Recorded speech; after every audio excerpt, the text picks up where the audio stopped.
Welcome to Would I Lie to You at Christmas, a very special festive edition that sorts the facts from the fibs. On Lee Mack's team tonight, all the way from the last leg, it's Alex Brooker.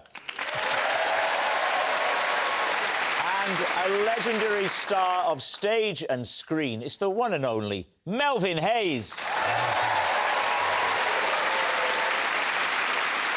And on David Mitchell's team tonight, joining us from the BBC breakfast sofa, it's Naga Munchetti.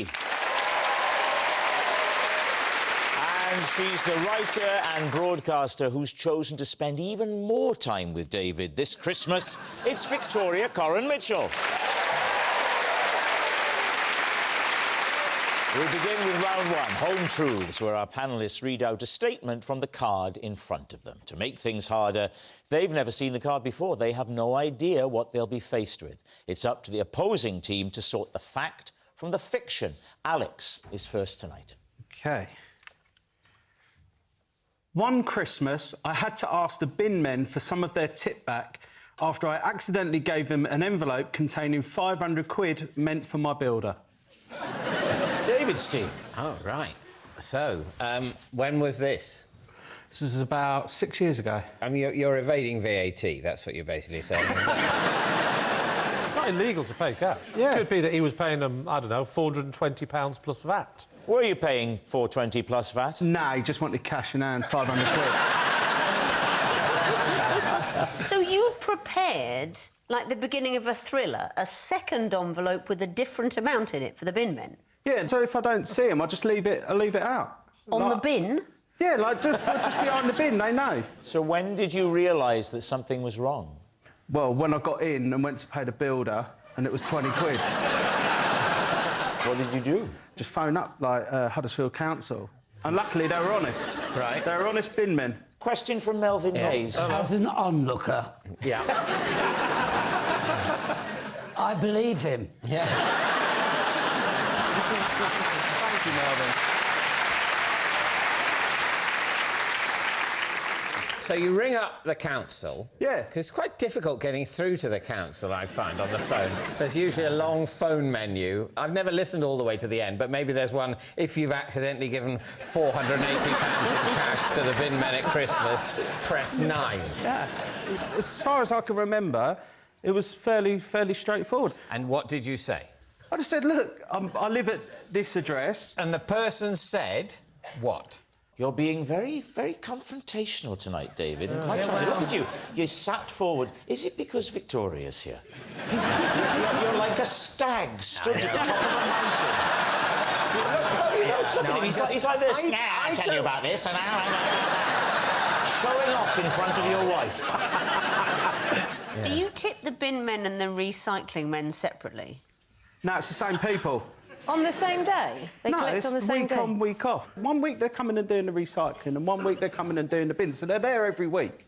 Well, they do the recycling every week, but they take the green every 2 weeks. What about the brown ones? Well, they go every week. No, my brown ones don't. My brown ones go every 2 weeks. Do they? Blue every 2, green every 2. What are you brown putting every in 2. your brown?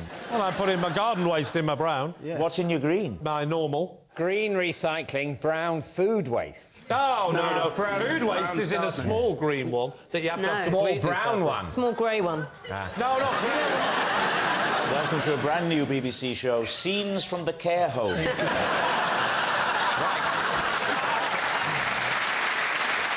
So what do we reckon then, Victoria?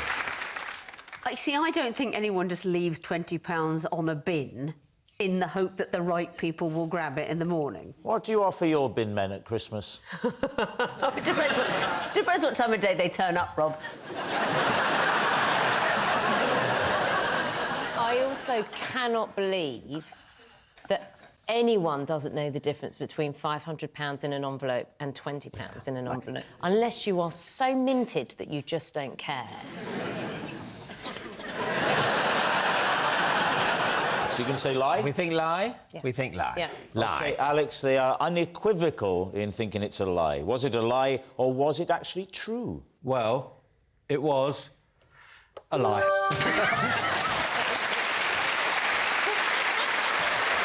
Yes, it's a lie. Alex didn't ask the bin men for their tip back. Victoria, you're next. For our first Christmas together as husband and wife, David was startled by one of the gifts I got him. Please, team. It wasn't making a noise inside the wrapping paper, was it? What, a puppy? Well, I was thinking more of a rabbit.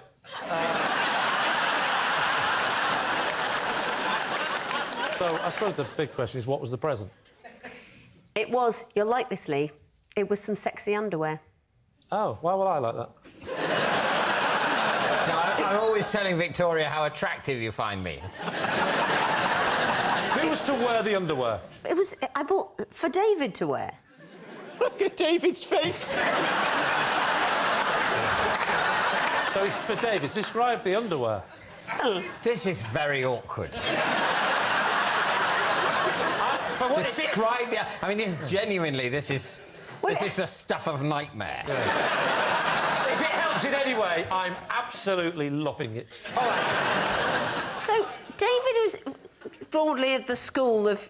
I mean, is this... This is dreadful. When men have been single for a long time, they've got their loose cotton boxes. They don't think, oh, I tell you what, I'll have a pair of these snug-fitting trunks. Can we just... Is that what we're talking about? So we're not talking about straps and things, and we're not talking about restraining bolts and things like that. Nothing like that. No. I'm just going to say, if at times in the future when I face adversity, I will look back and say, well, at least I'm not going through this. Can I just say something? Yes. This is so much better than dustbins.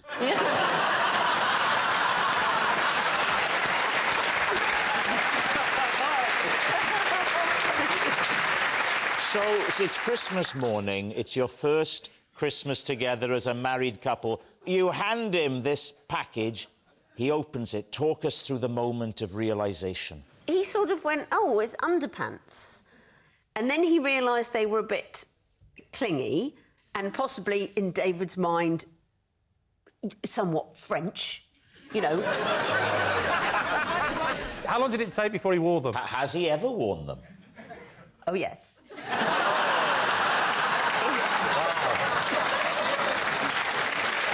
From that day forward, that was his new style of choice. So even as we speak, he sat there now with something clinging to his midriff. I'm so sorry. So it wasn't like his main present, there was other stuff. There was some other stuff. Can you remember anything else that you'd got in there? You know, some books and a DVD and... What were the books? Well, The Bible and 50 Shades of Grey.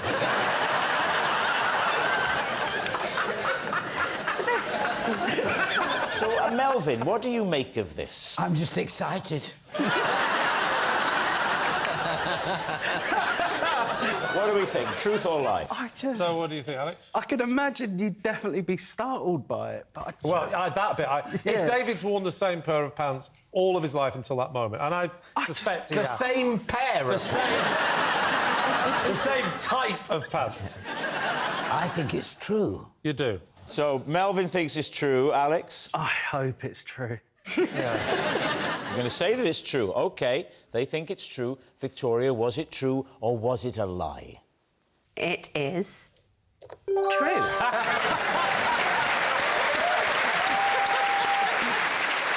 Yes, it's true. Victoria did startle David with one of her Christmas gifts.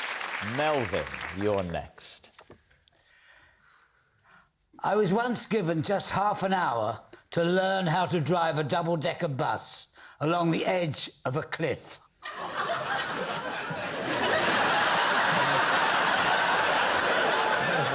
What's this all about? David's team. When was this? It was in the 60s. And for what purpose? What was this for? Well, it was for a film. Which film was this, then? It was called Summer Holiday. Summer Holiday, yeah. I was on the edge of this mountain road, and there was a sheer drop. You couldn't see the ground below. And the director said to me, if I wave my left arm, you're too near the edge. If I wave my right arm, you're too near the wall of the cliff. And I drive straight at him, and when I get within 50 yards, he takes out a loud halo and says, "We're zooming in for a close-up. Try and look frightened." And all I could think, I looked behind me before I did, and there were these famous faces looking at me. Who was there, Melvin? There was a young man called Cliff Richard. There was Eunice Stubbs. There was the Shadows. What are the shadows that they cast? And you genuinely, they only gave you half an hour to learn to drive a bus. Yeah, because I wasn't Cliff. Cliff Richard, I'm talking about, not the Cliff. Can I ask you this question? Eunice Stubbs said of that film that she found it impossible to remember the plot or any of her lines because Cliff Richard was so beautiful she couldn't stop staring at him. Did you have that problem? Yeah.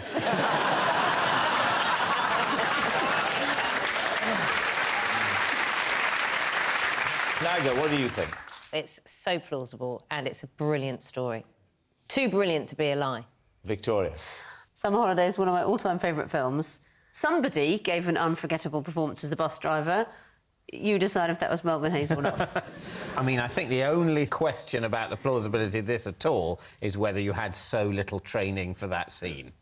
And frankly, we all have quite a prejudiced view of the past. And so I think we can all believe that in that era of filmmaking, they were that careless with talents of your magnitude.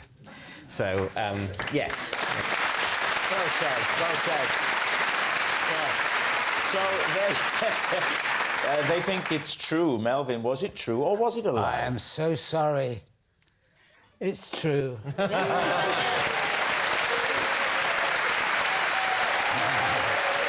Our next round is called This Is My, where we bring on a mystery guest who has a close connection to one of our panellists. This week, each of David's team will claim it's them that has the genuine connection to the guest, and it's up to Lee's team to spot who's telling the truth. So please welcome this week's special celebrity guest, Patty Boulay.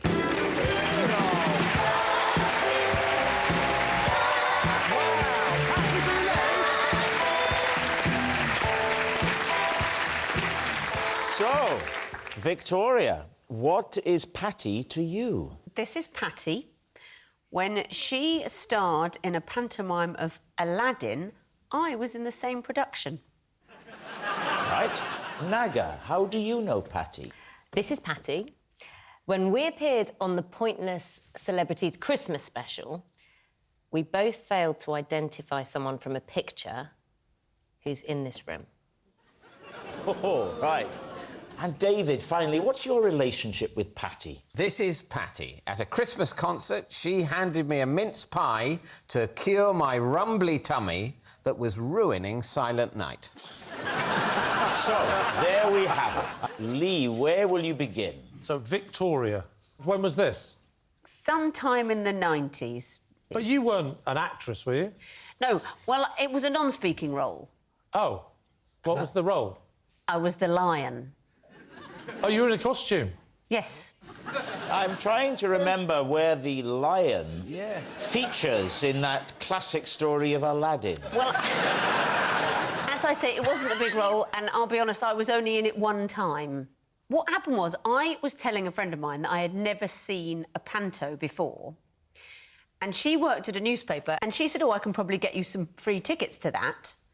And I said, great. And then she rang me back the next day and said, better still, you can be in it. Because it was a promotional stunt. There's a lion that is in the show every night, and it's in a costume, and it was, oh, my goodness, a lion. Ah! Oh, my goodness, a lion. What's that doing in Aladdin? And who was Patty playing in this? Patty was, of course... Of course she was Miss Aladdin. Boulay, I should say, was the principal boy. Who else was in it? What are the names? I'm glad you asked me that question. Dennis Waterman and Barry from Heidi High. He was the Dane. Right. So was there a regular lion that you replaced? Yeah, I think there was always a lion in it. Played by the same person every night? Well, I don't know. I was only there one time. Did you not ask if you're putting someone out of a job? It was all a bit of a blur. Dennis Waterman sang the Minder theme tune. Barry from Heidi High said, I'm off to Burger King, mine's a Whopper. And then there was a bit... I think you're telling the truth, because I knew Barry and he was a Whopper.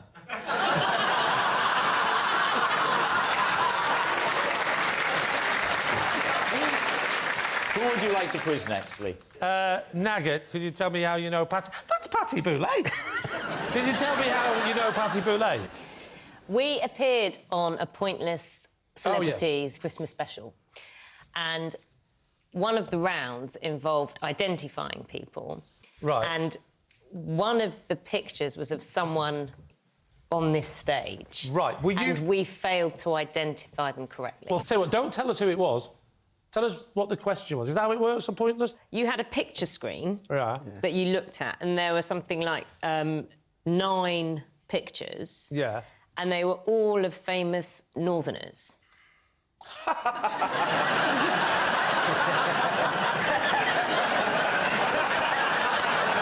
David, Merry Christmas. So it's me. Yeah.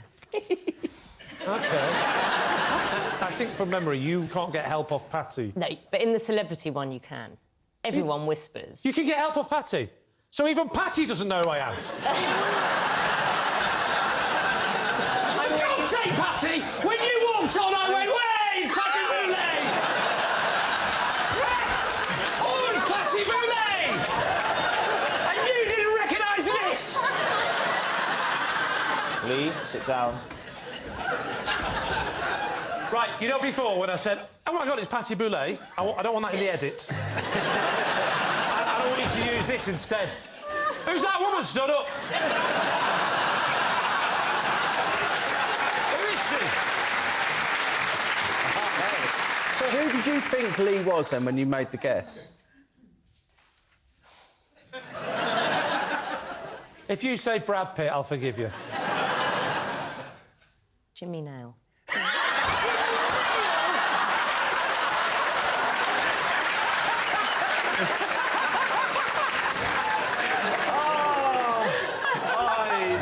I don't think we need to ask David about his. This is one of the best shows we've ever done.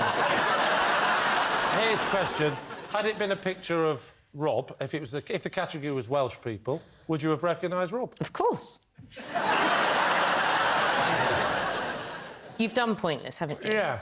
So with Pointless, you have to get the least... If it was the least recognisable person... So you You'd had to go at Lee. You'd get fewer points. Well, I mean, And it sounds like a very good strategy. I would have gone for him as well, actually. What I love most about this is, even if it's a lie, she still said she thinks you look like Jimmy Nail. Do you know what? That's the worst bit. No. Because if you had to think on the spot and that... Well, here's the thing, Lee. Here's the just thing, make one Naga. thing? We've managed to find a picture of Jimmy Nail. Now, well, yeah, look at that, yes! Can we put that next to Lee?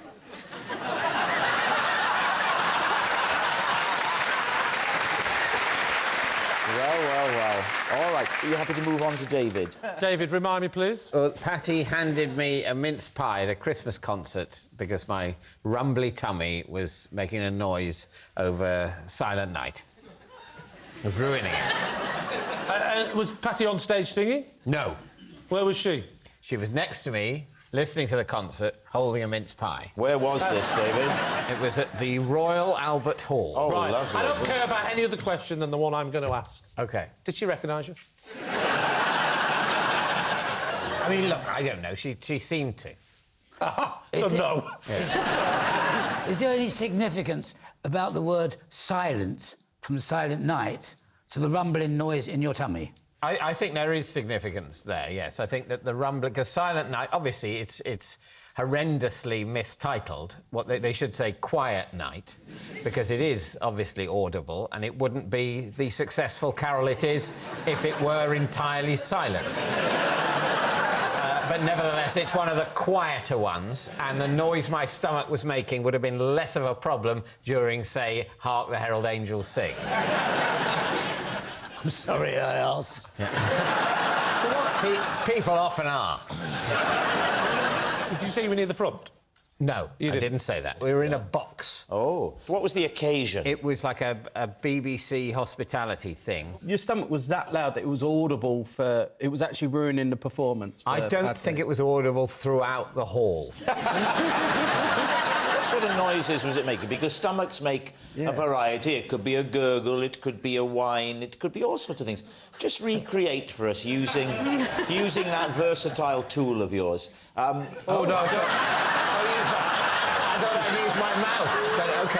Just recreate for us the sort of sounds that Patty would have heard. I think there was sort of...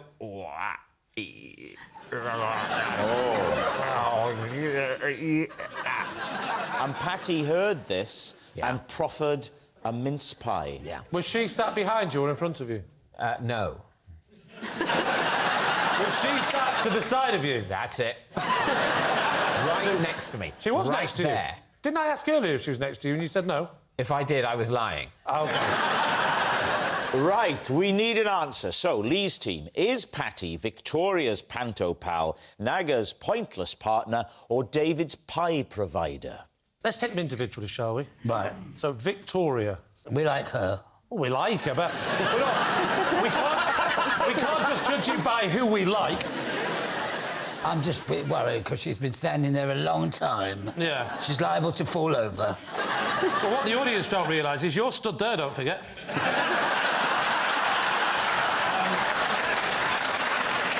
What do you think about Naga not recognising me on Pointless? I can understand that.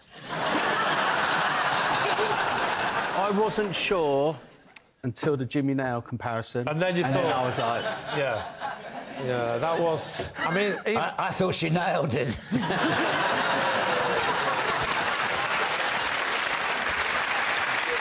Then there's David. That's a very woolly story. Well, it's a lovely, woolly time of year, isn't it? So who do you think is telling the truth here, Melvin? I think it's a very difficult game. I didn't realise. I'll leave it to the public vote. I think Naga. I think there's an obvious explanation, and that is that Naga knows who I am, but she forgot her glasses. So let's go with that. It's Naga looking at a picture of you. Thinking I'm Jimmy Nail. OK. Patty, would you please reveal your true identity? Well, I'm Patty, and the lovely Victoria was in the same pantomime as me.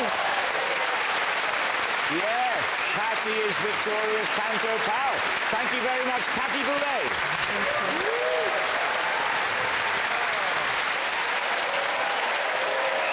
Which brings us to our final round, quickfire lies, and we start with... It's Lee.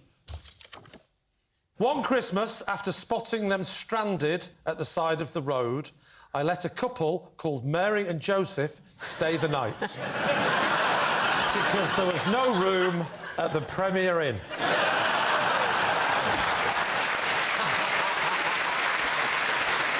Right, David's team. So where did you spot Mary and Joseph? It's in a place I used to live called Bethlehem. Where I live, just near where I live. I was driving home and just saw them, looking very cold. Just a man and a woman. And a donkey. A man and a woman stood at the side of the road. Yeah. Luggage? Well, she was heavily pregnant. Were they hitching? No, they were just sat on a bench looking really cold. You just stopped and asked some people on a park bench if they wanted to come home with you? No. You've not started doing that again, have you? The window was down. Then we stopped at the lights, and they... Who's we? Did you have someone else with you? No, I was having a wee in the car. And I looked out the window, and, they gave me that look. They went, "Hey, Jimmy Nail!" And I just had a bit of bants, all right, how's it going? Yeah. Oh, we're freezing. Why? Because they were near the Premier Inn. I said, we couldn't get in. It was a mistake with the booking, and now we don't know where to go next. So you have the window down in the car? Yeah. So you have the passenger window down, do you? Why? Because you looked that way when you said, hey. I was reversing. which, thanks for laughing, but that doesn't make sense. I recently bought my new American left-hand drive Mustang. So it's not just no room at the inn and they're called Mary and Joseph. Mary is pregnant. I can't confirm that, and I'm reluctant to say it on television in case she's watching. OK. Can I ask you, did Mary give birth to a Messiah while staying at your house? No. No. But, So it's... three people visited with gifts. So they get into the car, Yeah. and you go back to Mac Towers. Yeah. Yes, the gates swing open. You go up the crunchy gravel driveway. What happens Drawbridge next? comes down. Yeah. Drawbridge comes up. Well, obviously not, otherwise I'd have gone straight into the moat. Let's just move on to the portcullis. You get to the big front door of the house. What happens? So then I go in, because I've got my own key now. She's finally given me a key. And I go in. Leaving Mary and Joseph in the car? No, they're in the stable in the back. And the children rush out. Father, Father, who's this? No, they were in bed. It was Christmas Eve. Did I not mention that? Well, what time was it? About 10:30. What were you doing out at 10:30 on Christmas Eve? In your Mustang with the window down, driving slowly along the curb. Oh, Lee, no. I'd forgotten my wife's present and I was looking for a late-night garage. To get her something special. Yeah. Who doesn't like a giant galaxy and a bunch of carnations? Did you find out what Mary and Joseph, what they did for a living, where they lived, anything about them? I think he might have been a carpenter. I'm not 100% sure. Not sure what he did.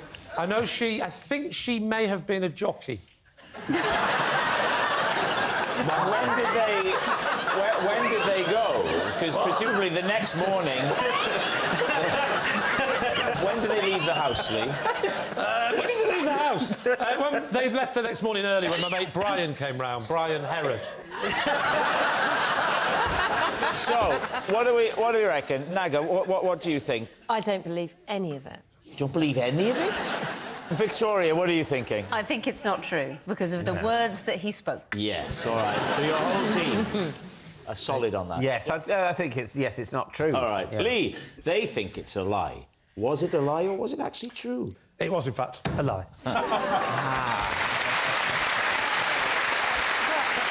Yes, it's a lie. Lee didn't let a couple called Mary and Joseph stay the night. Oh, that noise signals time is up. It's the end of the show, and I can reveal that David's team has won by 4 points to 1. Well done. Great show, mate. That was a great show. Thanks for watching. We'll see you next time. Good night. Well, I'm hoping for slippers this year. No, it's a lie. Next, a family Christmas together. What could go wrong? New comedy. Here we go. And then, waiting for a takeaway. There's plenty of time to talk, then drink. Two Doors Down, new at 9:30 on BBC One.